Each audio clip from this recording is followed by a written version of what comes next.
Another Stephen King movie, another sequel. So what do we got? Okay, as you can tell, I just came back from the latest movie, Dr. Sleep. Not gonna lie, guys, I was kind of worried about this movie because when I first saw the trailer and seen that it is basically the sequel to one of the most beloved Stephen King stories, which is none other than The Shining, I was worried. That is until I investigated a little bit further and I didn't know that Stephen King actually wrote an official sequel to The Shining, which is called like that, Dr. Sleep. So, but still, I'm not gonna lie that the trailer kind of piqued my interest enough to watch it. So before I continue on, I gotta tell you what is my stance to The Shining. I already, in a previous video, already told you about my Stephen King opinion, so I think that you had enough of that. Right now I'm gonna talk to you about my stance on The Shining, which I can agree that is one of the most interesting films I have seen. I do remember that I rented for the first time, and then when I finally watched it, I thought that the first part was kind of boring. That is until Jack Nicholson ups his performance and became probably one of my favorite performances that he gave. So I can see why there is a lot of love to Stanley Kubrik's The Shining. And I mean Stanley Kubrik because I know that this movie was remade a few times, but it's somehow, many people when they talk about The Shining, they always goes back to the Stanley Kubrik one, despite the objections and the dislike of the author himself, Stephen King. But anyway, so they decided to create a sequel of The Shining, which is none other than Dr. Sleep, by incorporating some of the aspects of the book, but also some of the aspects of the movie in order to appease the fans, but also to make it feel like a direct sequel. So, what director did they took? Well, they took none other than, well, the name escapes me again. Hold on a second. Oh yeah, Mike Flanagan. Mike Flanagan, the guy who he also directed another Stephen King movie, which is none other than Jared's Game. But I mostly remember him for being the guy who directed Oculus, which is also a great horror movie. So, but still, I decided to watch this on my movie theater, in which, unfortunately, let me tell you guys, the movie theater where I go, no matter how the sound quality is, which is really good, I don't like that it's barely barren, because it has a horrible location, and not many people go, so there are only like 4 or 5 people in the audience, and I kind of wish I'd go back to my old place. I mean, because at least in that place many people go. I could go to the one that is on the mall, but that one's a little bit expensive, and it takes a ride on the light rail.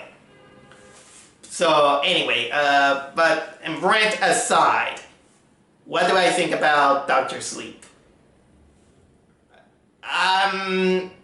It's really good. I cannot lie, that is really good. At least in the cinematographic point, is really good. Even as a sequel, is really, really well done. Especially that coming out from Terminator Dark Fate. But comparing Dark Fate to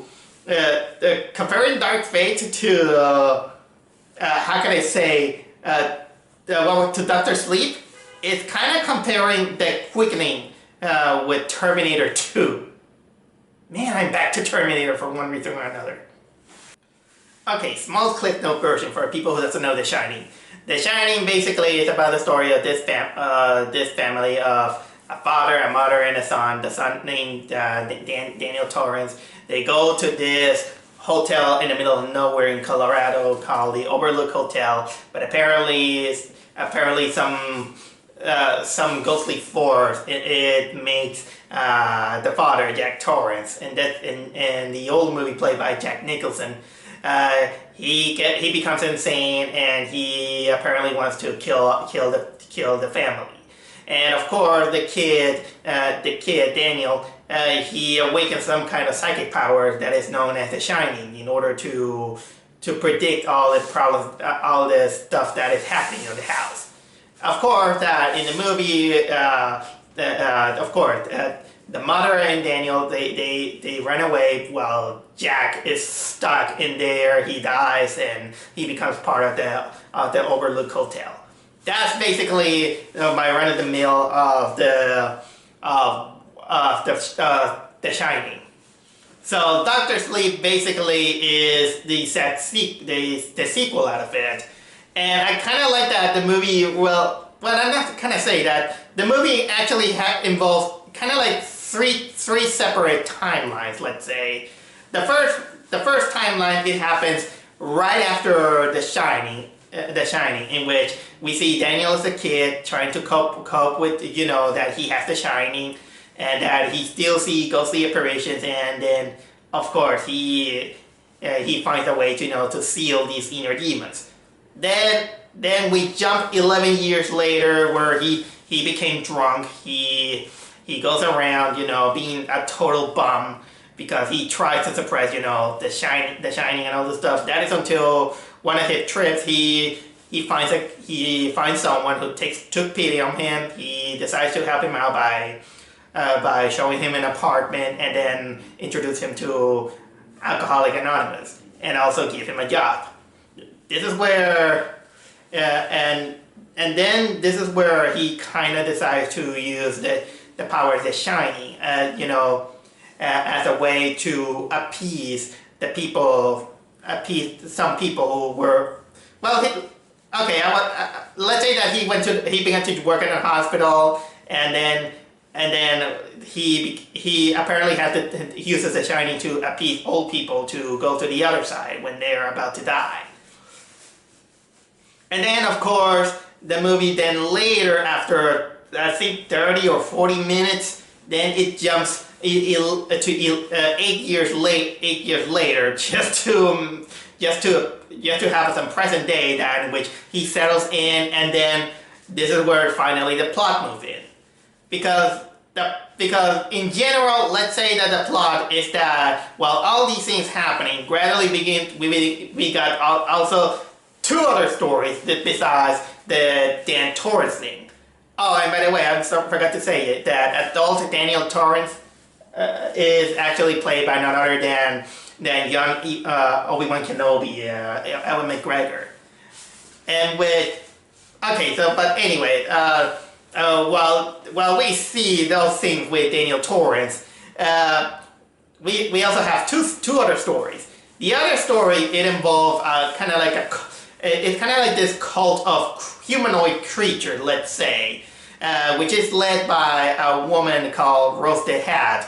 She's played by Rebecca Ferguson, in which she's called like that because she's always wearing a kind of like this top hat and all this stuff. But basically, they're kind of like creature who hunt down people who apparently they also have The Shining, but they just capture them in order to kill them, make them suffer. And then when The Shining comes out, kind of like that, like full of fog, steam, or whatever, they just exhale it like they're breathing in marijuana, because that acid makes them live longer and younger. And basically, you see them their process of at first recruiting other people who can join them. And then, of course, killing off innocent victims.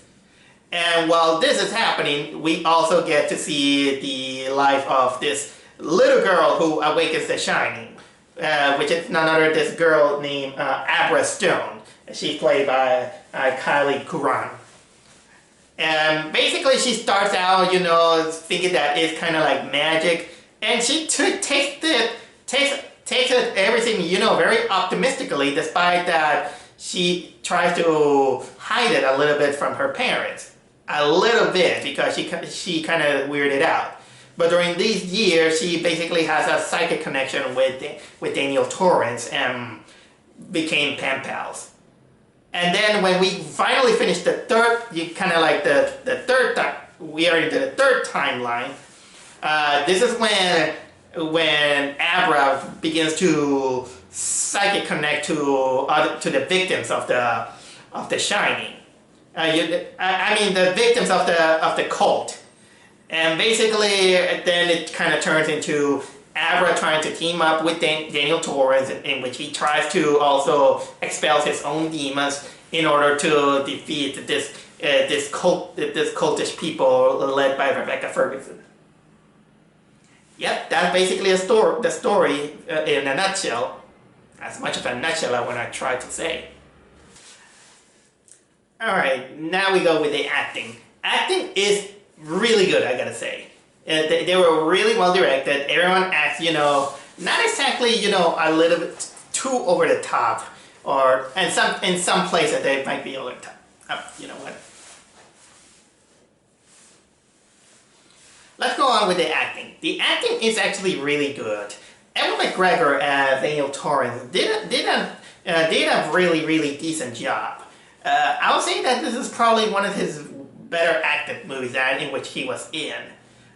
Our main antagonist, which is none other than Rebecca Ferguson, I'll say that she really comes up as a really despicable villain, I'll say. And it's thanks to her acting. Sometimes she can act a little bit like kind of like over the top villainous, and kind of, you know, very sassy, trying to be a little bit kind of like this flirty mother who actually has, I don't know, she kind of has a little bit this John Crawford vibe that came into my mind, and that makes her a little bit, how can I say, a really, you know, a convincing villain.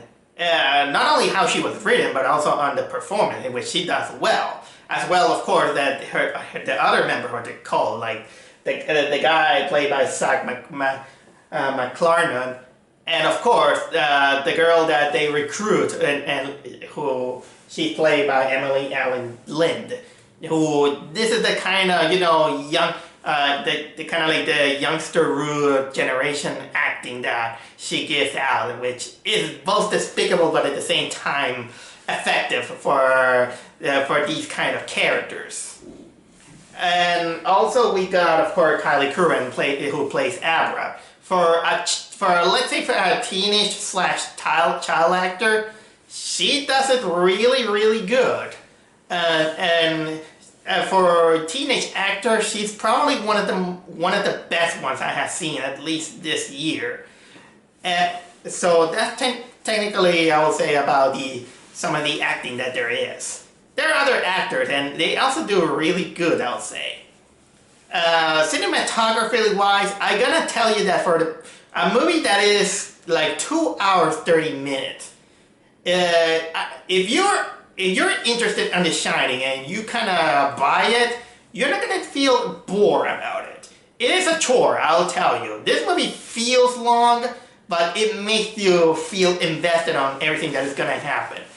Even though there were some areas in which you say that, okay, we're done. Nope, not done yet. We gotta keep on and on and on and on. Especially when the movie kind of segments itself in three timelines, like I said. The one that is not long after the events of The Shining, then 8 years later, no, then 11 years later, and then 8 years later.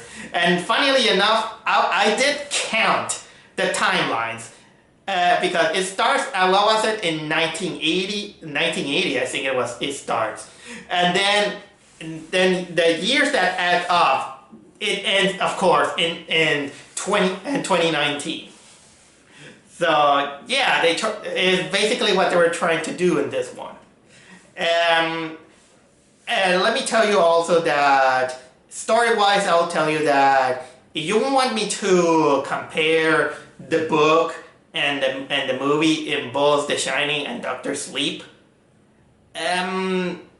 honestly, I can't help you in that area because I never read the books, so it count me in kind of like a guy who see the movie in perspective of the movie. Not exactly, an Uber fan that say, oh, they ruined it, they ruined it. Nah, I will not be that kind of guy, just in case. But I'll say this also. It has some good special effects, I'll tell you. A little bit too minimal, but still, when sometimes you see the effects of when the Shining comes in effect in any of the characters, it's basically impressive.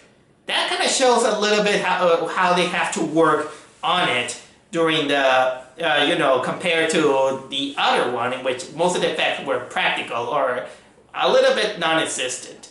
And you see also the camera shots that is really good. Most notably, there is a moment in which Rebecca Ferguson uses her psychic powers. And you see her kind of like flying out like she's freaking Peter Pan. But still kind of impressive. And during that scene is probably one of the most visually striking moments there is. There is another one, but I'll leave this a little bit to last for a moment. I do also want to tell you that, how can I say, while this movie is categorized usually as a horror movie, honestly, it doesn't feel like it. The horror part was mostly let for the climax. During the whole movie, despite, we're dealing with the devilish cult that kills off people, usually little children, this movie doesn't feel, again, like a horror. It feels more kind of like a mystery thriller. Basically, that's kind of like my small warning out of it. That if you want to see, if you're expecting something, horror, technically you're not gonna get it exactly as it is. Also, but it does help out that the soundtrack is really good, I'll say. And even if it goes for scare and the scare factor, usually they are restrained for that, which is good. And it's not and it doesn't go for cheap jump scares or a lot of orchestral strings instead of sometimes it keeps quiet. Sometimes there's no soundtrack and just let it be. Also, a little bit of a side note. There is a little bit of how can I say?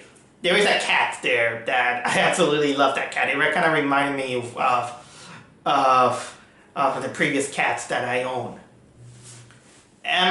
Basically, I will say that I will stop right now to tell you that I highly recommend this movie if you're a big fan of The Shining. But I do have to talk to you some other things that I had to tell you. Because usually, usually in sequels they always say that sometimes it has to come a time where you have to reference the last movie. Kind of like, for example, in Saw and Saw 2, in which in Saw 1, the majority of the movie takes place in the bathroom, and then in Saw 2, it's almost kind of forgotten, but then it's during the climax that they return to the infamous bathroom. Well, this one kind of does the same, in which during the climax, they do return to the Overlook Hotel. And that's where things kind of becomes a little bit more interesting. I'll say that probably for the fan service, but to be told, it is a fan service that doesn't feel too forced. It kind of feels a little bit like natural and progressive during the storyline. I mean, when they finally enter there, you're gonna see a lot of familiar things. Sometimes they recycle some things. it's not exactly abusive, but it feels like it feels like you got a little bit of a treat if you went through the movie. Although, funnily enough, in my head, I was kind of reminded me of the Shining scene from Ready Player One, the one that gives you a little bit the entire cliff note of the whole movie. Oh man, but basically this one kind of do a little bit the same. It does even show you clips of the original Shining. And yeah, with we see Jack Nicholson and Shelley Duvall in some clips, of course. Ah man, but they missed the opportunity to have to bring Jack Nicholson at least for a cameo, because there is one really interesting scene and an interesting conversation which involves Danny Torrance and the bartender. And that bartender, apparently they wanted, it's another actor, but the makeup, they wanted to make him look like Jack Torrance, but he doesn't. He's not Jack Nicholson. It's another guy who they make him up kind of like a makeup like Jack Torrance, and the hair kind of like Jack Torrance. But the only problem is that this guy was a little bit too tubby compared to Jack Nicholson. Oh yeah, there is also during the first flashback scene, there is an actress who played the who plays Linda Torrance. I think that was what he was called, the character who Shelley Duvall acted. But you know what? Almost nobody can match to Shelley Duvall's, for lack of better words, interesting body build on her. But yeah, you're gonna go back to a lot of Easter egg stuff from once we get to the climax in the Overlook Hotel. Which is nice, and that's when the ending happened. The ending is satisfying, I'll say that, but I did myself a little bit of a research and saw the Wikipedia section, at least to give me a little bit of cliff notes of how Dr. Sleep ends in the book. And let me tell you, I think I kind of like the book ending better than the one in the movie. Mostly because, you know what, if I go a little bit further, I'm gonna spoil you a lot. So I'm gonna reserve my thoughts about it. But let's say that I kind of like a little bit the ending of the book more what the movie did. But I'm not saying that the ending of the movie is bad. It's just it's kind of like a take your poison thing. And so anyway, at least you know what? It's time for me to reduce the ego of this movie, and that is by saying a little bit of the negative, I'll say. Again, this movie's too long. Sometimes it feels that they drag on and on and on. But if you're interested in the movie, it won't matter. But it's still kind of like a tiring movie. So much that I kind of even forget how much the Stanley Kubrik Shining version is. I don't know how long it was. I don't remember it, because it's been years since I've seen the Shining. And also, I know that there's some elements that doesn't add up, considering that it tries a little bit too hard marrying both the book and the movie and trying to make it satisfying. And of course, it tries to follow that because I heard that this movie had some pointers from Stephen King himself, considering that King, he really dislikes the movie version. So that comes off a little bit of conflicting, but in a way it's understandable, because if they follow kind of exactly the